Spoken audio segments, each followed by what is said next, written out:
جو قرآن مجید کی لغت کے معنی ہے سورہ حمد، تو حمد کہتے ہیں تعریف کو، حمد کہتے ہیں تعریف کو۔ سورہ حمد یعنی حمد پروردگار، یعنی اللہ کی تعریف۔ تو قرآن کے معنی کیا؟ سورہ حمد کے کہ اللہ کی تعریف، اور ہندی گرامر کے معنی کیا؟ کہ اپنے دل کی بات اللہ تک پہنچا دینا۔ اسے سورہ حمد کہتے ہیں۔ یعنی سورہ حمد جو ہے وہ حمد پروردگار ہے۔ اگر تمہیں اللہ سے کچھ چاہتے ہو تو حمد کرو، اس کی تعریف کرو۔ کیوں؟ کہ اس لیے کہ قانون دنیا یہی ہے، قانون دنیا جو ہے وہ یہی ہے۔ قانون دنیا کیا ہے بھائی؟ اللہ کیا ہے؟ اللہ ہے پاک، اللہ ہے قاہر۔ انسان کیا ہے؟ انسان کو اللہ نے جب پیدا کیا تو کہا کہ ہم نے انسان کو ایک نجس روپ سے بنایا، یعنی اللہ ہے پاک، انسان ہے نجس، اللہ ہے طاہر، انسان ہے گنہگار۔ لیکن اللہ کو ضرورت کیا پڑ گئی کہ ہم جیسے گنہگاروں سے اپنی تعریف کروا رہا ہے۔ اللہ کو ضرورت کیا پڑ گئی کہ وہ پاک ہے، وہ طاہر ہے۔ انسان کیا ہے؟ انسان نجس ہے، انسان گنہگار ہے۔ تو اللہ کو ضرورت کیا پڑ گئی کہ وہ اپنی تعریف حضرت انسان سے کروا رہا ہے، جو نجس کی ہے، جو گنہگار کی ہے۔ اللہ نے آواز دی، اس میں فائدہ ہمارا نہیں ہے، اس میں فائدہ اللہ کا نہیں ہے، اس میں فائدہ بندے کا ہے۔ بندے کا فائدہ ہے۔ تو بندے کا فائدہ کیسے ہے؟ اس کی دلیل کیا ہے کہ بندے کا فائدہ ہے؟ تو بندے کا فائدہ اس لیے ہے کہ دستور دنیا، قانون دنیا، قانون دنیا کیا ہے بھائی؟ دنیا کا دستور ہے اگر کوئی انسان، توجہ سے سنیے گا، اگر کوئی انسان کسی انسان سے کچھ لینا چاہے تو اسے چاہیے کہ پہلے وہ اس کی تعریف کرے۔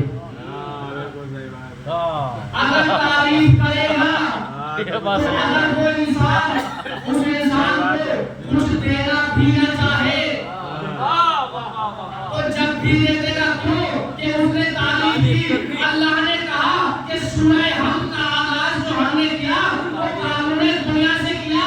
اگر ہم سے کچھ چاہتے ہو تو پہلے ہماری تعریف کرو، ہم تمہیں وہ عطا کر دیں گے جو تم ہم سے چاہتے ہو۔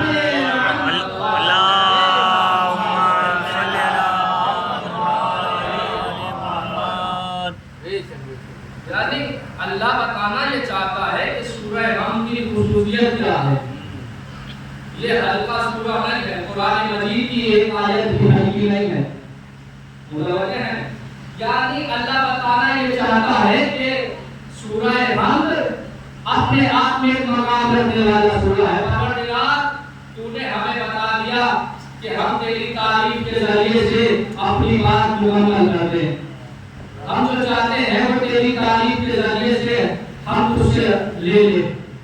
تو عزیزان نظامی، پروردگار تو نے اتنا کو بتا دیا، لیکن اب مجھے یہ بھی بتا دے کہ تو نے یہ تو بتا دیا کہ تو نے انسان کو پیدا کیا تو کیسے کیا۔ اب یہ بھی بتا دے کہ انسان کو پیدا کیا تو کیوں کیا۔ پر یہ تو بتا دیا کہ کیسے پیدا کیا، لیکن یہ بھی بتا دے کہ تو نے انسان کو کیوں پیدا کیا۔ تو آواز قدرت آئی، وَمَا خَلَقْتُ الْجِنَّ وَالْإِنسَ إِلَّا لِيَعْبُدُونِ۔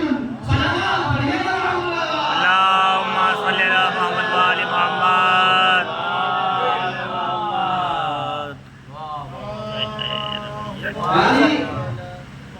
و آل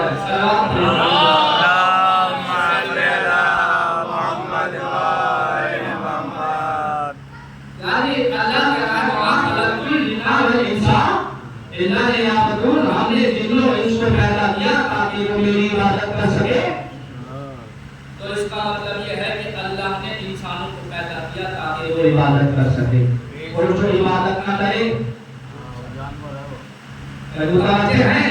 اللہ کا قرآن ہے، قرآن کہہ رہا ہے کہ ہم نے جن و انس کو پیدا کیا تاکہ وہ عبادت کر سکے، اور جو عبادت نہ کرے وہ پھر میرے معلوم کے قرآن کی طرف اشارہ کر رہا ہے۔ عبادت سے متعلق ذہن جو آپ کے پہنچے وہ نماز، وہ روزہ، وہ حج، وہ زکات۔ عزیزان گرامی ایک چیز عرض کر دوں، ایک چیز کا نام ہے عبادت، اور ایک چیز کا نام ہے عادت، اور ایک چیز کا نام ہے اطاعت۔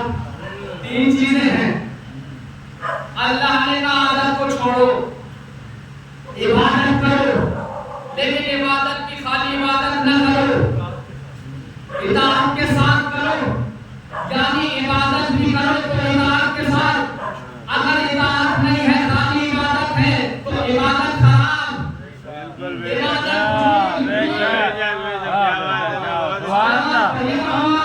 اللہم صلی علی محمد وآل محمد۔ نماز عبادت ہے لیکن خالی نماز پڑھ لینا عبادت نہیں، روزہ عبادت ہے لیکن خالی روزہ رکھ لینا عبادت نہیں، حج عبادت ہے لیکن خالی حج کر لینا عبادت نہیں۔ ایک واقعہ میں آپ کو سپرد کرتا چلوں۔ رسول خدا ہے، مسجد نبوی ہے، رسول کو پیاس لگی، رسول نے اندر کی طرف رک گیا اور کسی صحابی کو آواز دی۔ جیسے ہی صحابی کو آواز دی تو روایت کہتی ہے کہ صحابی نماز پڑھ رہے تھے، صحابی نماز پڑھ رہے تھے، تو جیسے رسول نے آواز دی تو نماز اور تیز کرنے لگے۔ رسول نے آواز دی، پہلی مرتبہ آواز دی تو سورہ حمد سے رکوع میں پہنچ گئے، دوسری مرتبہ آواز دی تو رکوع سے ڈائریکٹ سجدے میں پہنچ۔ ٹھیک ہے، تو ایک دم بس جلدی جلدی جلدی جلدی مکمل کرتے چلے۔ جب نماز مکمل ہو گئی تو فوراً رسول کی بات میں آ گئے، یا نبی اللہ آپ نے بلایا۔ اب رسول اللہ سنیے، رسول فرماتے ہیں میں نے بلایا تھا، بھائی میں نے بلایا تھا، بلایا ہے نہیں۔ رسول کہہ رہے بلایا تھا، تو یا رسول اللہ میں تو نماز پڑھ رہا تھا۔ رسول نے فوراً کہا کہ یہ پتہ نماز پہنچائی کس نے ہے؟ تو کہنے لگا یا رسول اللہ آپ نے پہنچائی ہے۔ تو ایک مرتبہ رسول نے کہا تو تو جان لے جو احکام میں نے پہنچایا ہے میری تو بس خالی اللہ کی عبادت کر رہا ہے، میری اطاعت نہیں کر رہا۔ تو اطاعت کے ساتھ عبادت ہونی چاہیے۔ اب جیسے اس نے یہ سنا تو فوراً کہنے لگا یا رسول اللہ یہ تو کوئی بات نہیں، آپ مجھے بتائیے کہ آپ کا چاہنے والا کیسا ہے، اطاعت بلا کیسا ہونا چاہیے۔ آپ نے تو مجھے رد کر دیا، آپ ہی بتا دیجیے اطاعت بلا کیسے ہونا چاہیے۔ تو رسول نے کہا ابھی رک۔ صاحب نے دیکھا کہ جناب قمر بھی نماز پڑھ رہے تھے۔ جناب قمر سے کہا قمر ادھر آ جاؤ۔ جناب قمر جو تھے وہ سورہ حمد کی تلاوت کر رہے تھے۔ جیسے ہی رسول کی آواز سنی لبیک کہا لبیک یا رسول اللہ، نماز کی نیت کو توڑا اور فوراً اطاعت رسول میں پہنچے۔ اور جب رسول سے پوچھا یا رسول اللہ آپ نے مجھے بلایا، تو ایک مرتبہ رسول نے کہا ہاں قمر مجھے پیاس لگی ہے، تھوڑا سا پانی پلا دو۔ قمر گئے، جانے کے بعد پانی لیا اور رسول کی بارگاہ میں پانی کو پیش کر دیا۔ رسول نے پانی پیا اور کہا قمر جاؤ نماز ادا کرو۔ قمر گئے جہاں سے نماز چھوڑی تھی، وہیں سے نماز کو شروع کر دیا۔ جب نماز مکمل ہو گئی کچھ صحابہ آئے جناب قمر کے پاس اور آنے کے بعد کہا قمر تم نے تو نیت توڑ دی تھی۔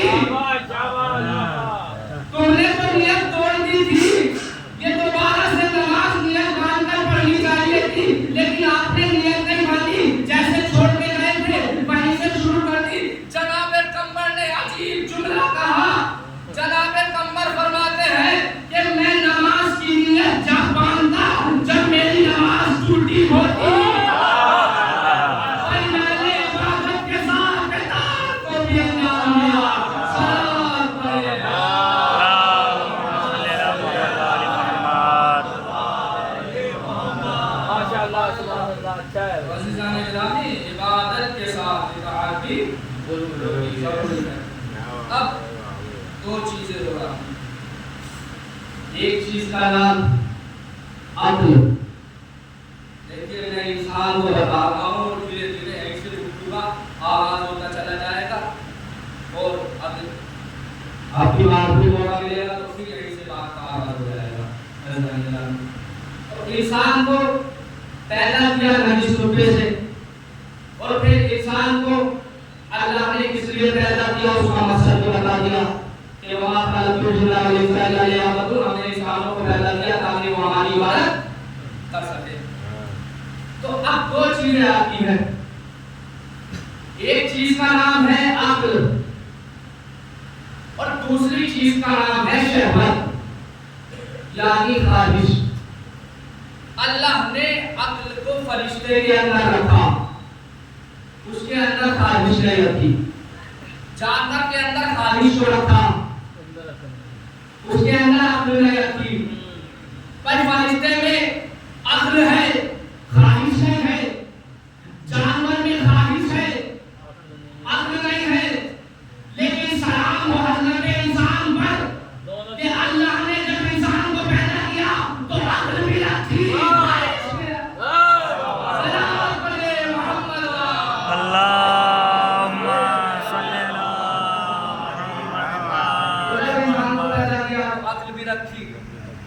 اور شہوت بھی رکھی اور کہا, اور دیکھیں ان چیزوں کا استعمال کیا ہے. عقل کس کے اندر ہے, فرشتے کے اندر. شہوت کس کے اندر ہے, جانور کے اندر. انسان کے اندر کیا ہے, عقل بھی ہے, شہوت بھی ہے. پروردگار پیغام کیا دینا چاہ رہا ہے, اللہ کی آواز ہے, یہی تو بتانا چاہتا ہوں. عقل کا استعمال کر کر فرشتے سے افضل بن سکتا ہے, خواہش کا استعمال کر کر جانور سے بدتر بن سکتا ہے. سلام پڑھے